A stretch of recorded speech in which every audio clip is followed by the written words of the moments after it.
पिछली क्लास में हमने उत्पादन फलन के बारे में बताया था, उत्पादन उपभोक्ता फलन के बारे में बताया था। आज हमारा है बचत फलन।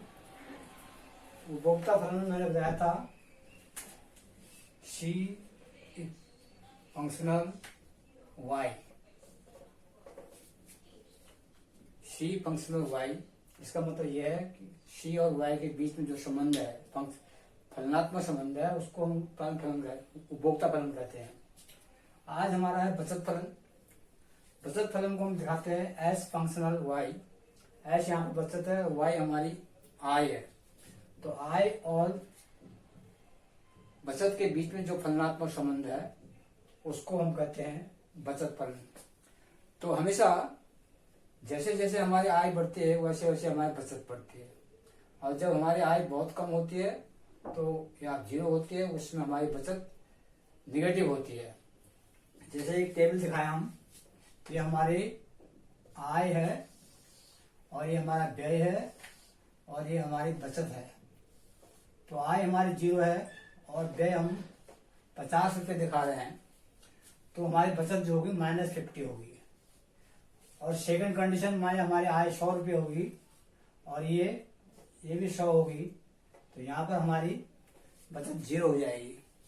तीसरी कंडीशन हमारी 200 है और ये 150 होगी, तो बचत हमारी 50 हो जाएगी। और चौथी कंडीशन हमारी 300 है, तो ये हमारी 200 होगी, बचत हमारी 100 होगी। तो ये कंडीशंस हैं। मैंने बताया कि जैसे जैसे हमारी आय बढ़ती है वैसे वैसे बचत भी हमारी बढ़ती जाती है। तो यहाँ पर आय और बचत का संबंध बीच में उपभोग से है। अब हमारा उपभोग व्यय क्या है, उस हिसाब से हमारी बचत कम या ज्यादा हो सकती है। लेकिन जब हमारी आय 0 है, उस कंडीशन में भी हम कुछ न कुछ खर्च करते हैं, जिसको मैंने बताया था सी बार के रूप में। ये स्वायत्त उपभोग स्तर है, स्वायत्त उपभोग स्तर, स्वायत्त उपभोग स्तर है। तो यहाँ इस कंडीशन में हमारी आय 0 है और जो हमारा कंजप्शन है वो 50 रुपये है। तो हमारा जो सीधा फॉर्मूला है y = c + s, s equal to जाएगा y - c, तो s = 0 - 50 = 50। तो ये हमारी, इसको हम, ये हमारी ऋणात्मक बचत है, ऋणात्मक बचत। और यहाँ पर बचत 0 है, बचत 0 है, इसको हम कहते हैं समस्तर बिंदु, समस्तर बिंदु, जहां पर बचत 0 होती है। और यहां से जो ऊपर कंडीशन है, यहाँ पर ये बचत है हमारी, धनात्मक बचत है, क्योंकि हमारी आय ज्यादा है और व्यय उससे कम है, इसलिए कुछ अमाउंट जो है, कुछ पैसा हमारा बच रहा है जो बचत के रूप में आया है। तो इस बार से हम देखते हैं कि आय और बचत के बीच में भी एक फलनात्मक संबंध है। अब इसको अगर हम ग्राफ द्वारा दिखाना चाहते हैं, तो ग्राफ द्वारा दिखाने पर इसको हम इसका दिखाएंगे।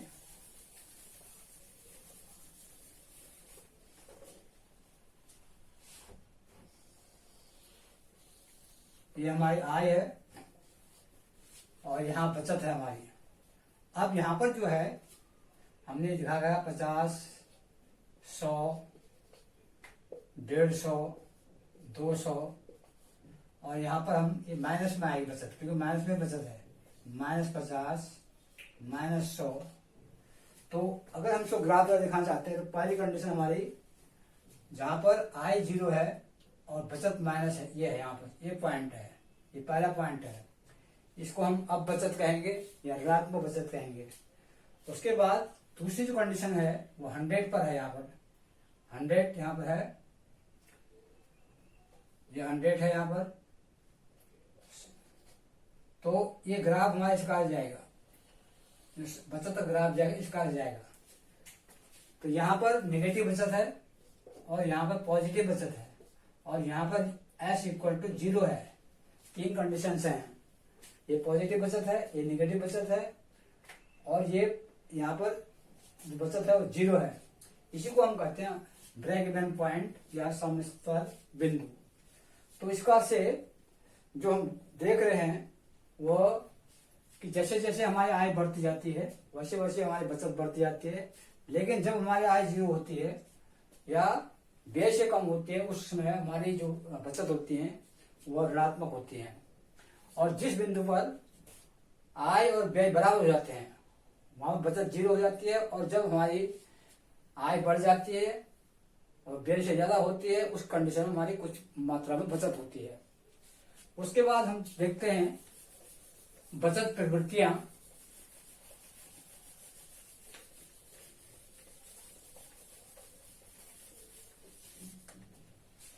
बचत प्रवृत्तियां या propensity to consume, propensity to consume, sorry propensity to saving, propensity to saving. Propensity to saving दो प्रकार की होती हैं, एक तो होता है एपीएस, इसको कहते हैं औसत बचत प्रवृत्ति है, average propensity to consume sorry saving, औसत बचत प्रवृत्ति। और दूसरा है एमपीएस, इसको कहते हैं सीमांत बचत प्रवृत्ति, सीमांत बचत प्रवृत्ति। Average propensity to savings and marginal propensity to savings, दो प्रकार की बचत प्रवृत्तियां होती हैं। तो सबसे पहले हम एपीएस को लेते हैं। एपीएस इक्वल टू होता है एस अपॉन वाई। इसका मतलब है कि बचत और आय के बीच में जो संबंध है, बचत और आय के बीच में जो संबंध है या बचत और आय के रेशियो को हम कहेंगे एपीएस या औसत बचत प्रवृत्ति। तो ये हमारा फॉर्मूला है। अब इसमें अगर हम टेबल को देखें, अगर टेबल से हम देखें, जैसे मैंने आपको अभी टेबल बताई थी उसी टेबल को हम दोबारा लेते हैं। यहाँ पर y है और यहाँ पर c है और यहाँ पर s है। तो 0, 50, -50 और यहाँ पर 100 और यहाँ पर 100, यहाँ पर 0 और यहाँ पर 200 और यहाँ पर 150 और यहाँ पर 50 और यहाँ पर। ये जो हमारी टेबल है, इस टेबल से अगर हम एपीएस निकालना चाहते हैं तो हमारा एपीएस एस अपॉन वाई निकलेगा। तो ये एपीएस हमारा निकलेगा, APS equal to S upon Y. तो हम निकालते हैं, एस हमारा ये है, वाई ये है, तो -50 अपॉन 0, तो 0 से डिवाइड कर रहे हैं तो ये 0 आएगा। उसके बाद दूसरा है 0 अपॉन 100, 0 अपॉन 100 और तीसरा एस अपॉन वाई है 50 अपॉन 200 और चौथा 100 अपॉन 300। तो ये हमारा जो आएगा ये 0.25 और ये आएगा 0.33। तो इस प्रकार से एपीएस जो है वो निगेटिव भी हो सकता है। जब हमारी बचत निगेटिव होगी तो एपीएस निगेटिव में आ सकता है। अगर हमारी इनकम कम है, खर्च ज्यादा है, तो उस कंडीशन में एपीएस हमारा निगेटिव आएगा। और सेकंड कंडीशन ये है कि एपीएस कभी एक या एक से ज्यादा नहीं होगा, क्योंकि सेविंग्स कभी भी आय से ज्यादा नहीं हो सकती है। तो एपीएस कभी भी एक, 1 या नॉट मोर देन 1, कभी एक या एक से ज्यादा नहीं होगा, वह एक से कम होगा। It may be negative, it may be 0, but it never be 1 और मोर देन 1। तो इस कार से जो बचत और आय के बीच में जो संबंध है उसको हम एपीएस कहते हैं। उसके बाद दूसरा है एमपीएस। एमपीएस जो होता है हमारा MPS equal to delta S upon delta Y, delta S upon delta Y. It is the difference of savings and it is the difference of income. जैसे जैसे इनकम बढ़ेगी वैसे वैसे सेविंग बढ़ेगी, तो उनके बीच में जो रेशियो है, उनके बीच में जो रेशियो है, सेविंग में वृद्धि और आय में वृद्धि के बीच जो रेशियो है, उसको हम कहते हैं एमपीएस या मार्जिनल प्रोपेंसिटी टू सेविंग्स या सीमांत बचत प्रवृत्ति। अब इसी क्वेश्चन को हम लेते हैं, इसी में हम डेल्टा एस और डेल्टा वाई निकालेंगे तब हमारा एमपीएस निकलेगा। तो डेल्टा पहले डेल्टा वाई एमपीएस निकालने के लिए ये निकल आपका, इसमें वाई और सी दे रखा है 0, 100, 200, 300, सी दे रखा 50, 100, 150, 200। एस निकाल लिया वाई माइनस सी माइनस 50, 0, और ये डेल्टा एस, इसमें से घटाओगे 0 माइनस 50, 50 हो जाएगा, 50 माइनस 0, 100 माइनस 50, ये हो जाएगा। उसके बाद डेल्टा वाई, इसमें से घटाओगे 100 का डिफरेंस है, तो MPS equal to delta S upon delta Y, 50/100, 50/100, 50/100, 0.5। तो ये आपका इस प्रकार से हम एमपीएस निकाल सकते हैं।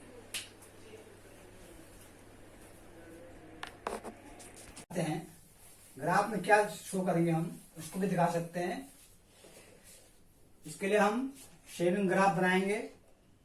ये हमारा इनकम है और ये ग्राफ शेविंग हम दिखा रहे हैं यहाँ पर माइनस में है, ये हमारी शेविंग ग्राफ है। तो अब किन्हीं भी दो पॉइंट के बीच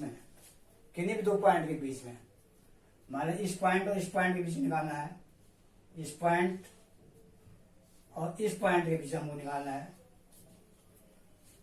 तो ये this is the delta Y and this is the delta, ये डेल्टा एस हमारा हो जाएगा, माइनस में आएगा।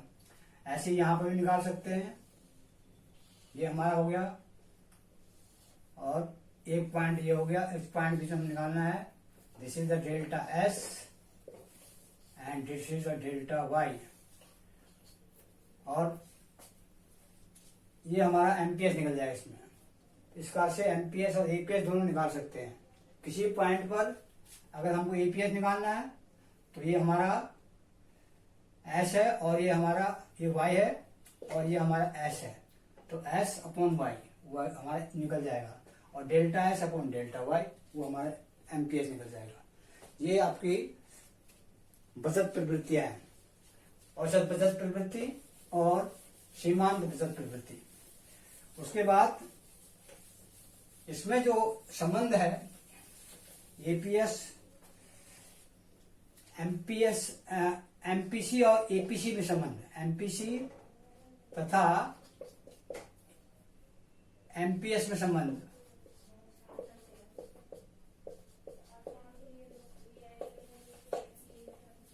इसका सीधा संबंध है MPC plus MPS equal to 1 minus MPC equal to MPS, और 1 minus MPS equal to MPC. ये संबंध होगा। अगर हमको एक चीज दे रखा है, एमपीएस दे रखा है, तो एमपीसी निकाल सकते हैं। अगर एमपीसी दे रखा है तो एमपीएस निकाल सकते हैं। और ये कैसे कैसे है, y equal to MPS equal to क्या होता है, y इक्वल टू हमारा होता है c प्लस एस, और डेल्टा y इक्वल टू हमारा हो जाएगा delta c plus delta S.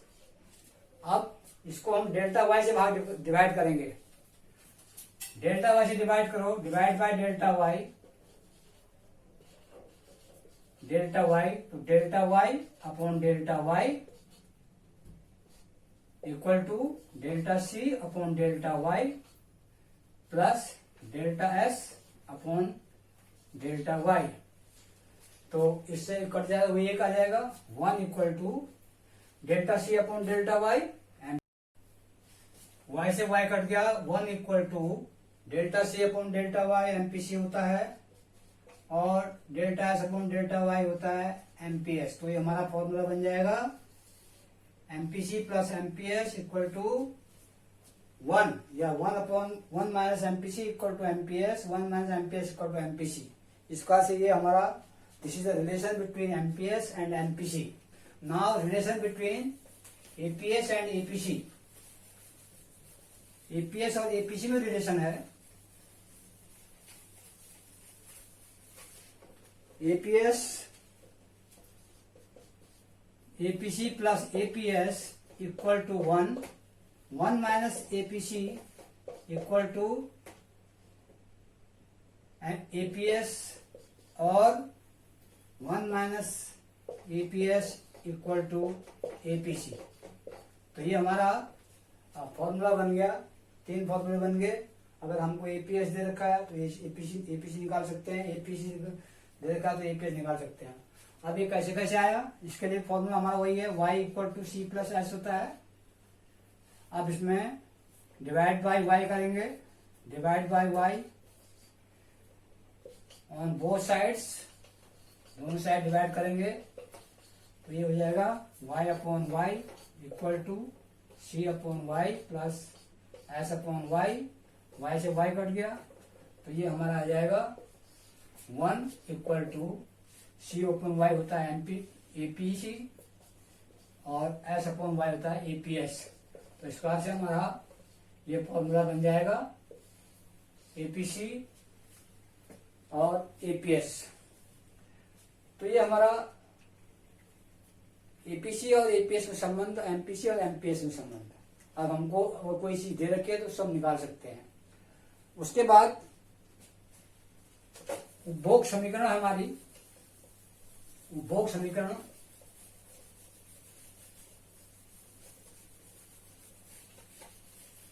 उपभोग समीकरण से भी हम निकाल सकते हैं, सी निकाल सकते हैं, वाई निकाल सकते हैं। उपभोग समीकरण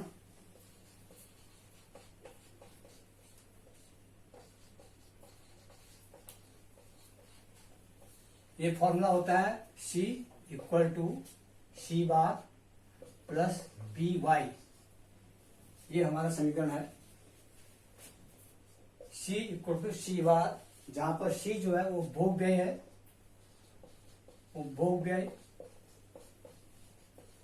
और सी बार स्वायत्त उपभोग व्यय, स्वायत्त उपभोग व्यय, और बी जो है ये एमपीसी है और वाई ये आई है। तो ये हमारी उपभोग समीकरण है। तो C equal to C bar plus B Y. अब हमको कोई चीज इसमें निकालनी हो सकती है, ये भी निकालना हो सकता है, ये भी निकालना हो सकता है। न्यूमेरिकल हम जब करेंगे तब आपको पता लग जाएगा। आई निकालनी हो सकती है, एमपीसी निकालनी हो सकती है। उसके बाद दूसरा जो है हमारा बचत समीकरण है। बचत समीकरण का जो फॉर्मूला है इसको इस प्रकार से लिखो, y equal to C plus S है। अब y की जगह हम y equal to C plus S है और c की जगह c की वैल्यू रखेंगे, हम c की वैल्यू रखेंगे तो ये हमारा जाएगा s equal to Y minus C. अब s c की जगह c की वैल्यू रखेंगे तो s equal to Y minus C की वैल्यू हमारी ये है C bar plus B Y है। तो अब दोनों में हमारा ये कॉमन आ जाएगा s equal to minus C bar plus 1 minus B Y. ये हमारी दूसरी समीकरण बन जाएगी शेविंग निकालने के लिए। 1 माइनस बी इक्वल टू क्या होता है, एमपीएस भी होता है। इसको हम एमपीएस भी लिख सकते हैं क्योंकि बी हमारा क्या एमपीसी है। तो 1 माइनस बी जो है 1 minus B it may be MPS, इसको हम एमपीएस भी लिख सकते हैं। तो ये हमारी समीकरण इस प्रकार से बन जाएगी। तो S equal to minus C plus MPS Y. तो ये उपभोग समीकरण और बचत समीकरण। उसके बाद दो मैंने फॉर्मूले पहले बताए थे, MPS plus MPC equal to 1 और APS plus APC equal to 1। तो ये चार हफ्ते मुख्य रूप से जिस पर आपके न्यूमेरिकल, ये एक न्यूमेरिकल है प्रैक्टिस के लिए। यदि C equal to 120 plus 0.4 kilo Y, आपको तीन चीजें निकालनी है, बचत फलन निकालना है और आय के 500 करोड़ के स्तर पर बचत निकालनी है और आय के किस स्तर पर बचत शून्य होगी। तीन चीजें निकालनी है। मैंने आपको बताया था सॉल्यूशन इसका क्या है। सी इक्वल टू मैंने बताया था सी बार प्लस बी वाई। अब आपको सी बार दे रखा है, सी बार इक्वल टू 120 और बी दे रखा आपको 0.40। अब आपको बचत फलन निकालना है। बचत फलन का फॉर्मूला है S equal to minus C bar plus 1 minus B Y. इसमें रख दो फॉर्मूले को, तो ये एस इक्वल टू हो जाएगा minus 120 plus 1 minus B 1 minus 0.40 into Y. तो ये बन जाएगा S equal to minus 120 plus 0.60 Y. ये हमारा पहला आंसर हो गया फर्स्ट पार्ट का। अब सेकंड पार्ट हमारा है आय के 500 करोड़ के स्तर पर बचत। वाई हमको दे रखा है 500 crore, Y equal to 500 crore. तो हमको सेविंग निकालनी है। आप इसी फॉर्मूला लगाइए, S equal to minus 120 plus 0.60 और वाई आपको दे रखा है 500 करोड़। तो ये आपका आ जाएगा S equal to minus 120 plus, इसको मल्टीप्लाई कर दो, 300 आ जाएगा, ये आ जाएगा 180, ये 180 करोड़ हो जाएगा। और थर्ड पार्ट आय के किस स्तर पर बचत शून्य है, यानी कि एस इक्वल टू 0 है। तो वाई तब जो होगा वो सी के बराबर होगा। जब बचत शून्य है तो Y equal to C, income और एक्सपेंडिचर बराबर हो जाएगा। तो वाई इक्वल टू सी का फॉर्मूला है सी का फॉर्मूला है C bar plus B Y.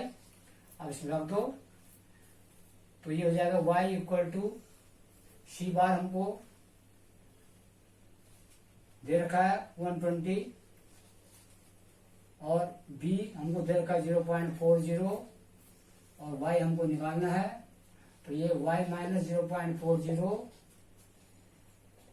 Y equal to 120, तो ये 0.60 Y equal to 120 and Y equal to 120 upon 0.6, point हटा दो, तो 1200 तो 6 से डिवाइड कर दो, 200 करोड़ आ जाएगा। तो ये आपका तीनों आंसर हो गए। ये आपके होम असाइनमेंट हैं। 4 क्वेश्चन दे रखे। पहला क्वेश्चन है उपभोग फलन की अनुसूचित चित्र की सहायता से व्याख्या करो। Explain consumption function with the help of schedule and diagram. उपभोग फलन में बताया था C equal to C bar minus B Y, आपका जो है उसको करना है। दूसरा जो है न्यूमेरिकल है आपका, if C equal to C bar plus B Y formula है और वाई आपको दे रखा है, तो आपको शेड्यूल निकालना है। तीसरा, यदि एमपीएस का 4 गुना है तो शून्य आय स्तर पर सी 70 करोड़ है, तो उपभोग व्यय ज्ञात करो। If MPC equal 4 MPS, find the C when C bar equal to 70 crore at zero level income। 14 आपका है, इसमें EPS, MPC, MPS निकालना है। आपको वाई और सी दे रखा है। तो ये आपका 4 क्वेश्चन है, इनको सॉल्व करके मुझे भेज देना आप। MPS निकालने के लिए ये न्यूमेरिकल है आपका, इसमें वाई और सी दे रखा है 0, 100, 200, 300 और सी दे रखा 50, 100, 150, 200। एस निकाल लिया, वाई माइनस सी माइनस 50, 0, और ये डेल्टा एस, इसमें से घटाओगे 0 माइनस 50, 50 हो जाएगा, 50 माइनस 0 100 है, 50 ये हो जाएगा। उसके बाद डेल्टा वाई, इसमें से घटाओगे 100 का डिफरेंस है, तो MPS equal to delta S upon delta Y, 50/100, 50/100, 50/100 0.5। तो ये आपका इस प्रकार से हम एमपीएस निकाल सकते हैं।